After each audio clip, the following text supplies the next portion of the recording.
All right, guys, this is Corbin Hosler back with Brainstorm Brewery. I'm here with the Godfather of Commander, Sheldon Menery, and now coverage extraordinaire. Yeah. So, Sheldon, tell us how's coverage been going? How's the World Cup going? Well, the World Cup's a great event, Corbin. You've got people from all over with 71 nations, which means we had 284 players from around the world coming in. Every place is represented. Right. From small Magic markets, Dominican Republic, or Puerto Rico, to the biggest markets like Japan and Italy and United States. And we got everybody in there competing on a level playing field.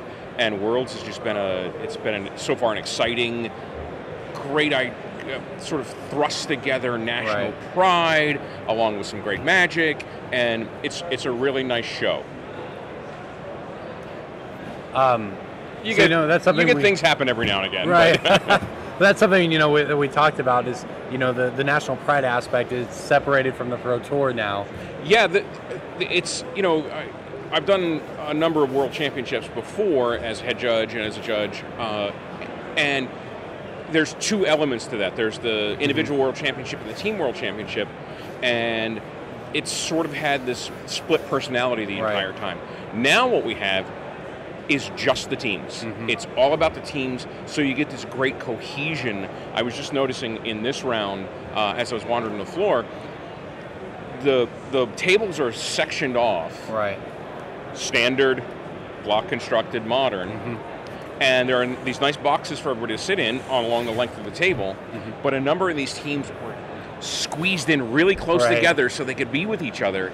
And there were some great shots from the feature matches earlier, sort of down the line of everybody in a ring around the match, and it gives a great team feel, and it really I think this event, better than any other, has captured the essence of a team, what a team event is like. Right. I mean, I was watching the USA match earlier, and LSV's not playing today, and he's hunched right over his shoulder, reading the cards, invested in the game just as much as anyone else. Well, it was a great point that Rich Hagon or BDM made earlier on one of the matches was guys thinking about doing a thing. Yeah. Now he not only has to sort of ask permission from the other guy, he's got to justify why he wants to do it to them. So there's this real interesting byplay because they don't want to talk too much. Right. They want to talk obliquely about the card that they have. Gotta have a code. But sure, it's great if they speak a language. The Finns are probably not going to get decoded by anybody. Right. But there's this game within the game that guy's like, well, I want to brimstone volley that thing. Right. But the guy's no, hold that because he's got Talrand in his deck or whatever. Right. Yeah, and it leads to better play when you're less likely to make a misplay when you have someone over your shoulder helping you. So it leads to better gameplay. It'd be a team misplay. Everybody would get it wrong. Right. Which we've already seen happen. Which happens, of course. Always. Sure. Yeah. So talk about what's it like doing coverage now that the coverage has been expanded. You guys are able to do more, really feature some of the players more than we were before. We have a lot more in-depth stuff because we have an extremely large team now. So just on the video team, Brian David Marshall, Richard Hagon, myself, Rashad Miller, Marshall Sutcliffe, Zach Hill. So there's always two of us in the booth. Right. There's two or three of us at the news desk, and there's somebody out on the floor. So we're covering all these angles of the event. So we can find more than just the gameplay stories. Exactly. Sure, there are gameplay stories, but we also get the stories like the Japanese missed their connecting flight and had to hop in a taxi from DC to get here. Yeah.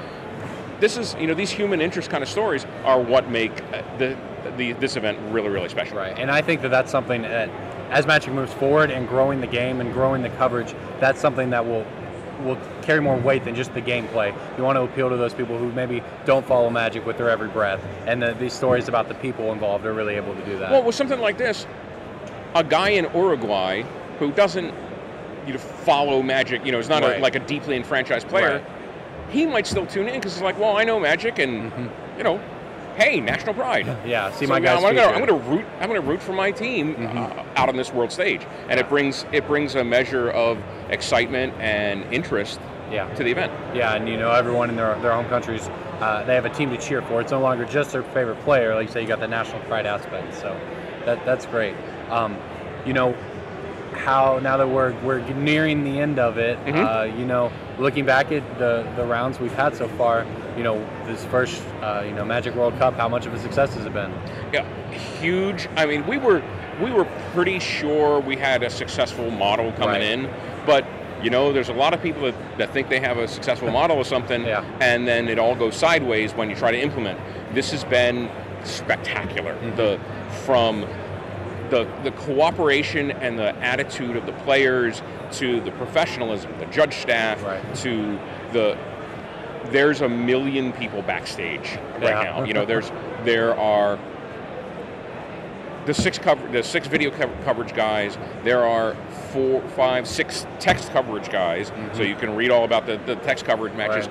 Then there's this army of production staff people, the folks that put up the pipe and drape, and the folks that run the camera. I will say that being in the feature match area the first 3 rounds today, I was really impressed with the work of the camera guys. It's kind of a thankless job. It's very, very, very much so. And in the team format, we were jumping from table to table. It wasn't just focus on one match. So we were jumping around, and they were like really responsive, and they knew how to get to the next piece of action really, really fast. So I've been really impressed with both their professionalism and sort of dedication to their craft, and just the technical skill, especially the guy that's operating the jib, which isn't an easy thing to do. No, it is not. I've done it. It's not easy. And you can smack a lot of people in the head if you're not paying attention. And just the great shots, and the zooms, and the beautiful stage we have. They're doing a great job. It takes a lot of people to put this together, and you never know the name of most of them. A few of us get on camera, but there's this legion of people that puts this show together, and we're pretty thankful. And it's really those people that you guys do a great job in front of the camera, obviously, but it really takes all those people behind the scenes to really turn the coverage into what it is today, where it was at just a few years ago. Right. Again, we don't, it used to be, we would just be in the booth for the top 8, and you get a snippet of the tournament. Now the way we cover the Pro Tour and the way we cover World Magic Cup, you get it all. You get the whole thing.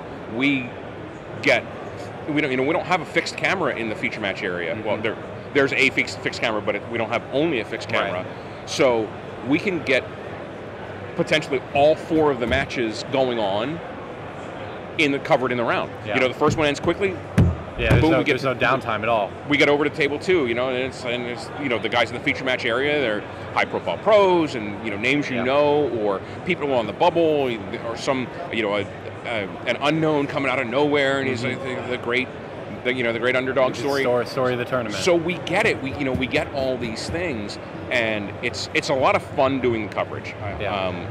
It can be a little. I'm used to judging, and I'm used to managing a staff of 40 or 50 people, and now I interact maybe with an order of magnitude fewer people in the course of a day than I otherwise would, but through the fact that we're on camera on the internet, we're touching tens times, 100 times more people than we ever could. And the game's bigger than it's big, and you're reaching more people than you ever have. So we can bring them the entirety of the tournament instead of just, sure, the exciting conclusion is great, but now you can follow the entirety of the storyline. You can watch the Puerto Ricans storm out of effectively nowhere on the Magic scene, and they're playing for getting into the round of 8 tomorrow. They just beat the snot out of France, and they came to game. So it's exciting, and it's exciting that we can bring you the entire story. You don't just turn it on Sunday and go, who are these guys? How about that? There's Puerto Rico. You're able to create a narrative from day one, so that when you see those people in the top 8, you say, I see where these people came from. I know what they had to do to get here. Yeah, exactly. Let's talk about something else that I know you are very familiar with, Commander. And I know you've been asked before, but just Commander nowadays to where it used to be, something you ever thought would happen? thought might, sure. I mean, I saw even back in the early days, I saw the potential. Yeah. But it wasn't anything that I was expecting, and even didn't in the beginning at least, wasn't really striving to do. Right. It was, here it is, have fun with it. Let's play. Yeah. Let's play. And it just, the format resonates with so many people, they say, this is my format. I hear endless amount of times when I come to events, it's the only format I play anymore. Right. I quit playing Standard. All I play is Commander. Yeah. And I certainly didn't expect that to happen. But we just have an attitude about the play of the game. Not a big fan of the term casual. Right. I like social better. Social, okay. I will say, build casually, play competitively. Right. Right. But yes, it's a social. It's about creating experiences that you want to remember, not those that you'd like to forget. Right. Guy turn oneing a Ryo and just locking down the game forever. Nobody cares That's about not that. Fun. That's not what it's supposed to be. Something epic happens is what the format is about. Right. And it's battle cruiser magic, and we like the big epic plays. Yeah. We were playing just the other night. I was playing with Eric Klug, the great artist, and Brian David Marshall, and David Williams, and there was a fifth player, and I think it was Patrick Jarrett. Okay. So the five of us were playing. We decided in a 5-player game we're going to play Star, where you have 2 allies and 2 enemies. Sure. And Eric Klug was one of my allies. He was playing Heartless Hidetsugu as his commander. Okay. And he got it online, and he activated it. And I was playing my Ruhan, you did this to yourself deck. Sure, yeah. And he's like, half everybody's life total. And I thought about it for a second. I was like, well, he's my ally. Yeah. Nah, this is going to be an epic story. And I played Reflect Damage on the Heartless Hidetsugu. It's like, sorry, buddy, take 100. Right. Of course, the first thing I said to him was, Eric, you did this to yourself. You did this to yourself, exactly. And that's a story, that's a story that you take away and you talk about now, you talk about it next week, and it stays with you. Right, and to me, it wouldn't matter to me if I was on the giving or the receiving end of that. Right. It's the story that we tell later on. It's the memory that we create of something truly, truly epic. Getting out of a tricky situation is cool. Oh, the guy was I was facing down Craterhoof Behemoth and an Avenger Zendikar, and I managed to flash Netherborn Phalanx into play and kill him. Yeah. So there's a lot of stories out there, and those are stories we want to tell. And there's a word you used earlier when we were talking about the coverage, and it's sculpting a narrative. Right. And I think we're sculpting a narrative for the format. And there's some players that it doesn't resonate with. The guys that are highly competitive, it doesn't resonate with them. They don't want to tell a story. They want to play a game to win. Right. And that's fine. But that's not what Commander's about. Right. Yeah, exactly. It's really about, to me, it's more about who you play it with rather than what you play. Much more. As a matter of fact, I play Thursday night Armada Games EDH League. We're now in our 16th iteration, I think, and they're 8-week leagues. There used to be some prize structure for giving out booster packs and store credit and stuff. And then we came down to really flatten the price structure out. It was like, you sign up, you pay your $3, get a booster pack, and like the winner at each table or the top 2 at each table got a pick from the promo binder. Just, something nice, but nothing too crazy.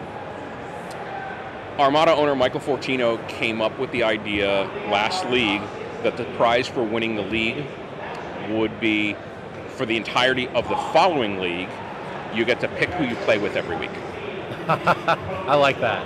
And it's one of the most creative solutions. It is. Because, people are still going to show up. They know it's a social environment, but there are some people that will show up with their Arkham Dagsman deck. Just want to kill everyone on turn 4. Yeah. Right. And you know what? Good for you. I'm gonna play with these people that want to have some fun. Right. So it was a great idea, a really neat prize, and I think we're gonna, Michael's gonna continue. That really is a good idea. And it points again to what we're trying to accomplish with the format. I'm really happy that we're getting support. Commander's Arsenal is going to be awesome. Yes. You get the foils, and you get that life counter looks really cool. I hope. Yeah, it does look. It will be helpful than having a bunch of dice on the table trying to keep track. I wouldn't mind it. At my age, a little bigger. At my age, I got to put the reading glasses on. Yeah. But that a tricky design. I know I talked to Scott Larrabee, and they spent a lot of time on that. Right. They spent a lot of time developing and designing that. So I really hope it'll work out.